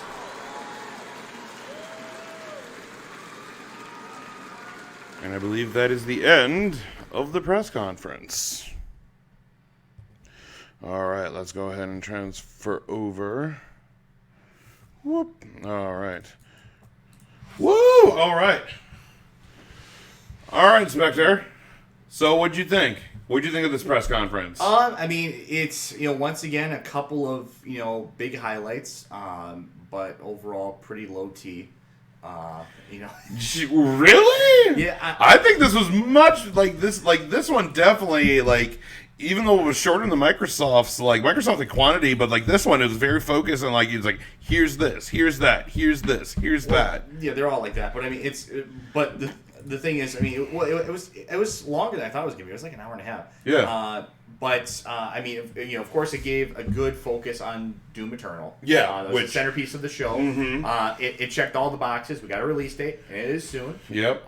We got a look at the multiplayer. Yep. Finally, a new mode where you get to play as demons. Two of the Demon Slayers, and one is the demons paired up against the Doom Slayer. Yeah. Mm-hmm. Which is a nice natural progression from what we had in Doom 2016, where you could play as demons as well. Mm-hmm. I'm assuming there's going to be a regular deathmatch mode, Judge. Of course. Oh, of course. So that looks great too, and even a collector's edition. Doom helmet's awesome. They have a thing for helmets lately. We just got 76. I was kind of hoping for another demon statue because I really like the Revenant from the first collector's edition. But the Doom Slayer helmet looks awesome too. So yeah, I'm all on board for that. The rest of the show, on the other hand. That was mind you, you were only excited for Doom, even going into this. Yeah, I will give you this. I will say the changes they're doing for Fallout 76 and the new stuff they're adding will be enough to at least get me to pique my interest and come back in and give it another try and see what new additions they have for the game. So I will come back for Fallout 76. So good job there. I never thought I'd really pick up that game again because I kind of did everything there was to do in the game. Yeah. But they're adding enough to the point where I kind of want to check it out. The Battle Royale mode. That's a really interesting take on it. Like, it's they didn't, like, just go, oh, it's Battle Royale, like, just generic. It's, like, in-universe with how it's done. I think that's really, really cool with, like, there's, like, a wildfire happening and, like, it's coming in on you. Yeah, so I like that element of it. So that'll be enough to get me to come back and play it. Aside from that, I mean, really the only other highlight of the show was the cutie Japanese girlfriend. All right. Well, I mean, again, of course they showed off. I think she came out to talk about some sort of game. Ghostwire Tokyo, which I mean looked mildly interesting. I actually I thought that was really, really. It looked like that. What's that Japanese one with Pulse? It kind of reminded me of that, where everyone disappears. Really, like that looked interesting. God, was she adorable? Like, I mean, I would pre-order the collector's edition of that. But for Ghostwire Tokyo, like the concept of it definitely sounds interesting. We only got like a little like story teaser trailer, and I would definitely like to see more of what this game is. I would like to see some gameplay. I'd like to see, like I said, more. Because it's an interesting concept, but would you want to see more of her too? I mean, yeah. I mean, like she was great. I was smiling the whole time, and like the presenters are great. Adorable. But and then of course you had the game too. I'm sure there'll be. I can never take you out in public, Spectre. All you do is just I can never take you out in public. But beyond, I mean, we need to wait and see some gameplay from that before we can really make an opinion on it. Yeah. I know you were freaking out already just to seeing a title for a game that you knew nothing about. Well, mind you, like my brain went like, oh, is it a stealth game? Like my brain went crazy. You already had your $5 on the counter to pre-order that. But even the concept, I mean, mind you, I would, because like that like even the concept of what we saw is very interesting. It looks very anime-esque, but yeah, whatever. We'll give it a try. Rage 2, more content coming to Rage 2, and that's great. I like that. Good for you, I guess.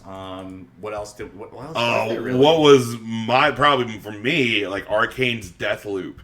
That. I love that concept where like it looked like that you chose to either play as Colt or Adriana, and the whole goal is that you're like I don't know if it's like story or something, but like with what we've shown is that like Colt is trying to break the death loop that he's in, while Adriana is trying to keep the death loop that she's in, and the only way to break it or whatever is to kill the other person, and like. I think that's a fair. It looked dull. It looked low T. I just can't. I mean, I disagree, but I mean that's your opinion. Really generic. What's all these time loop games? You had one at Microsoft's conference, the 12 minutes thing. Stop ripping off Groundhog Day. Wasn't there a Tom Cruise movie a few years ago like that was like that too? Just stop living off Groundhog Day. I think it was Total Recall. No, Total Recall. Oh, it's Total Recall's not about time travel. No, it's it was like Live, Die, Repeat. Yeah, it was something like that. Edge of Tomorrow. Edge of Tomorrow. That was it. That which stole it from Groundhog Day, which stole it from I think the Twilight Zone episode. Whatever, dude. Can we just get some new ideas? Whatever, man. Like. I like look okay. Like I will definitely say I like going into this conference. I didn't really have any expectations at all, and leaving I'm like I left like with being much more excited than going in. Where with Microsoft, like I was just like not bad. There was a lot of filler garbage in here too. I mean, there was like mobile game. That's all they were talking about for a while. They talked about their new clouds. The Orion, yep. There's a lot of stuff you could have trimmed from this. Again, showing Orion, that's just where technology is going now. That is just good for them. How it is. I don't like. I still don't understand the value proposition of streaming, but whatever. I mean, that is just where it's going, sadly. Like, again, maybe because we're two old men, but, like... I just don't see, what does it give you over what we already have? What's the advantage to it? Like usually technology, like when it leaps forward, there's like some advantage to it. You know? Well, it's just that you can play anywhere. You can already do that. Again, I don't know. I mean, again, I'm still kind of getting a hand on that. But we saw Wolfenstein, Cyberpilot. Is it just literally so you can play games on your smartphone? It's like, do you really want to play games on this little tiny, not even 6-inch screen? I mean, Mind you, tons of people like doing that. I mean mobile games work on it because they're designed for it. But do you really want to run around playing fucking Doom on a fucking like little 4-inch? I don't know. But then we also got more of Wolfenstein, Cyberpilot, and Youngblood. Which I've already pre-ordered both of them. I'm looking forward to both those games. I couldn't be less interested in Youngblood, but Cyberpilot, I normally am very. Why are you not looking forward to Youngblood? It's just like But you like Wolfenstein, don't you, or no? I like Wolfenstein. Like I said, the last game had its problems, and the sales reflected that. This one, I don't understand what they're going for. It's like a co-op thing with like his daughters. It's like, I don't know, whatever. But the Cyberpilot thing, though, that looks actually kind of interesting. Mm-hmm. And normally I'm not a fan of VR games, but it looks like this one might actually be one that works because, like I said, it's in a stationary. You're like in a stationary platform thing. It looks like. Yeah. So that might be interesting. I think that would work. The problem with VR is it's so you get that motion sickness from it because you're moving around and all this stuff. This one you're not really moving around, so. I might give that one a try. Mm-hmm. Nice, like it looks like a nice rail shooter type of thing. I think it's only like $20. Yeah, it is. So I could throw down $20 to give that a shot. But yeah, Youngblood, I'm sure will be before the end of the year it'll be like $10. So then maybe you can try it. So just let it go. That game will bomb. I mean, I don't know. I'm looking forward to it. So. I don't mind them doing Wolfenstein side stories. They did that with the Old Blood too, which was actually a lot of fun. But I just like I said, this one I like. They invent these two daughter characters that out of nowhere. Whatever. I think they need to reel it in a little bit with Wolfenstein because it's getting out a little bit on the goofy scale. I mean, I like that. I'm okay with that. I'd like. I mean, Wolfenstein's always been a little goofy, but it's just like, I mean, you gotta balance it out. Otherwise, it just becomes parody. Mm-hmm. At some point, and it's just like the game loses its teeth. I mean, I really like leaving this. Are you going to be getting that Doom Collector's Edition? Are you going to be going with that? Oh, of course, yeah. That looks great. The Doom was the highlight of the show by far. Very close second was the cutie Japanese girlfriend, but Doom narrowly beat her out. I don't know why. You would pre-order her too. Whoa, hey now, don't be doing that. Come on now, no. But yeah, definitely. Doom was stole the show for me. Oh yeah, most but like I said, I am impressed that they are adding enough to Fallout 76 to actually make me pop the disc back in again. Mm-hmm. I didn't think that was gonna happen. Like I said, I did Fallout 76 to death. I put good capped out, got the plat, 70 hours plus, and I got the plat. I did everything there was to do. I saw all the sites. I didn't think there was anything left to do at that point, and then now it looks like they're actually adding enough for me to jump back in. And that's great. That's great. I love that. And they're not gouging us for it. It's all free stuff, which is good. Which is really good. And then of course we got Commander Keen, which was a mobile game. We got which. I don't know about that. We got. Yes, you do. I'm just kind of blasé about it. I'm just like, You can just say it looks like shit. It's stupid. I mean, I like the art design. I like that. I hate the art design. It looks generic as fuck. I don't know if there's a thing that you like, Spectre. Jesus Christ. It's just like, try something new and different with your. I mean, oh God. I mean, why not take a risk with the mobile game? You know everyone's gonna hate it anyways. Like, I mean, just try something different. Maybe you'll get some people interested. It's just like what they did, like at Microsoft's conference. We didn't really talk about it. Was the Battletoads art style? Man, did that look ugly. God, did that look terrible. I didn't mind it. I actually liked it. But I like that art style. It looks like some crappy Nickelodeon dime a dozen cartoon. I mean, mind you, that was the style they were going for. Was like 90s Saturday morning cartoon. No, that's not what they're. I'm talking about Commander Keen. That's not what it looks like, though. It looks like some late 2000s, Nickelodeon stock crap. It doesn't look like 90s. 90s, they actually had they actually had like there was a distinct style to it. It didn't look all the same. Well, I mean, they did spend the beginning a lot on mobile, and I get it because they're doing Elder Scrolls Blades, which is now available to play right now. They showed off Elsewhere with their next like big huge quest line or story or whatever, the expansion or whatever is going on in Elsewhere. So I mean that's some really cool stuff right there. I mean, I've only played a tiny bit of ESO. I don't have that kind of time to really jump into an MMO game. But I didn't have a friend of mine. You don't have enough time. That's the biggest lie of the evening. I don't even know what. You don't have enough time. Okay. Okay. All right, Spectre. Okay. I don't believe that for a second. Alrighty, Spectre. Whatever you say, Spectre. But yeah, I mean, I guess to kind of cap it off of an overall rating. We didn't really give an overall rating for the Microsoft conference. Now I think about it, so I like to do it out of 10. Okay. I would say the Microsoft conference, I would give a solid 6. I'd say 3 out of 5 for Microsoft. Can you just do it out of 10 so we can understand? It's the same thing. It's still. So is that like a 7? That's the 6. That's like a 5 and 6. Why can't you just say 5 and 6 then? Why do you have to do because it's more definitive. No, it's not. Okay, fine, whatever. So we said we basically gave about the same score. It's about average. It was average. It was not bad, not good. There was a good amount of games that was shown, but not enough for me to go, oh my god, I can't wait for the Xbox. There was good enough. Like that's what I felt. It was more quantity than anything, and that's not bad. It was just there was some stuff where I'm like, okay, sweet, yeah, and that's it. This I'm leaving this. I was actually definitely more excited leaving Bethesda. There's more games from Bethesda that I'm looking forward to. Deathloop looks great. I would say Ghostwire Tokyo, Doom Eternal.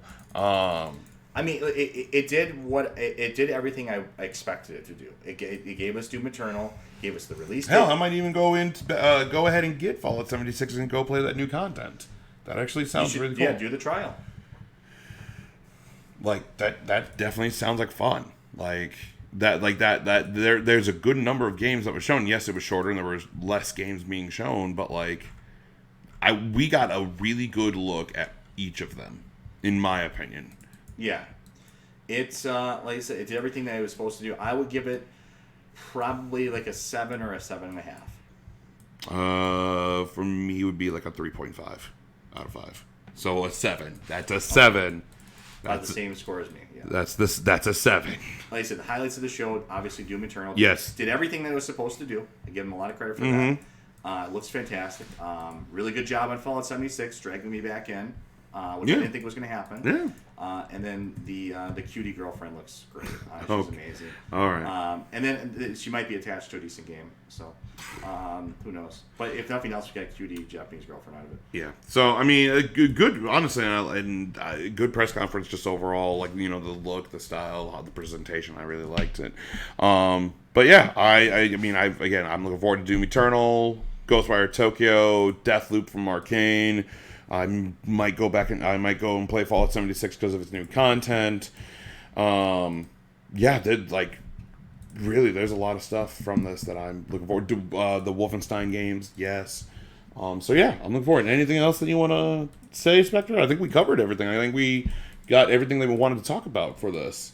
Yeah, I don't think we got everything. I think that's everything that I would really say about it. I mean, okay. It's Well, and great. Awesome. Well, guys, thank you so much for watching. If you haven't already, please subscribe to the channel. Like, comment, subscribe, share. We always appreciate that. If you haven't already, press the bell icon. That way, whenever we put up a video, we put up a video. And then you can also follow us on Facebook, which is facebook.com/The Brotherhood of Geeks. And then you can follow us on Twitter at DualShockedBOG. That's the name of our PlayStation podcast, DualShockedBOG. And then you can also watch us when we stream on Twitch at twitch.tv/Brotherhood of Geeks. I think that's everything. Are you ready for this day 2 of press conferences, Spectre? I am all set for it. Yeah, I mean it's definitely not my day, but Square Enix and Ubisoft. Yep. I know. I'm looking forward to that. I think that's going to definitely be more geared for me, because there's a lot of Ubisoft games I'm looking forward to, and then Square Enix has Final Fantasy VII Remake and the Avengers project, which I'm looking forward to. So, but yeah, anything else you want to say, Spectre? No, that's about it. Oh. I think we're ready for day 2. Unfortunately, I'm not going to be here for the one I'm looking forward to the most, which is the Nintendo conference. Yeah. But yeah, I mean that's definitely my most highly anticipated. Yeah. one. Well, we will be streaming that regardless. Again, this is. But it won't be the same. Well, then. Without me, you'd say. Well, yeah. I mean, like, if you can make it, it'd be awesome. But if not, it's I okay. have unfortunately, I do have a day job. You have other things that you have to do. Well, it's okay. You don't pay enough here. Okay. Well, I appreciate that, Spectre. All right. Well, then, I'm Brett J. Rasmussen. I'm Spectre. And as always, live to play, play together. We'll see you guys next time.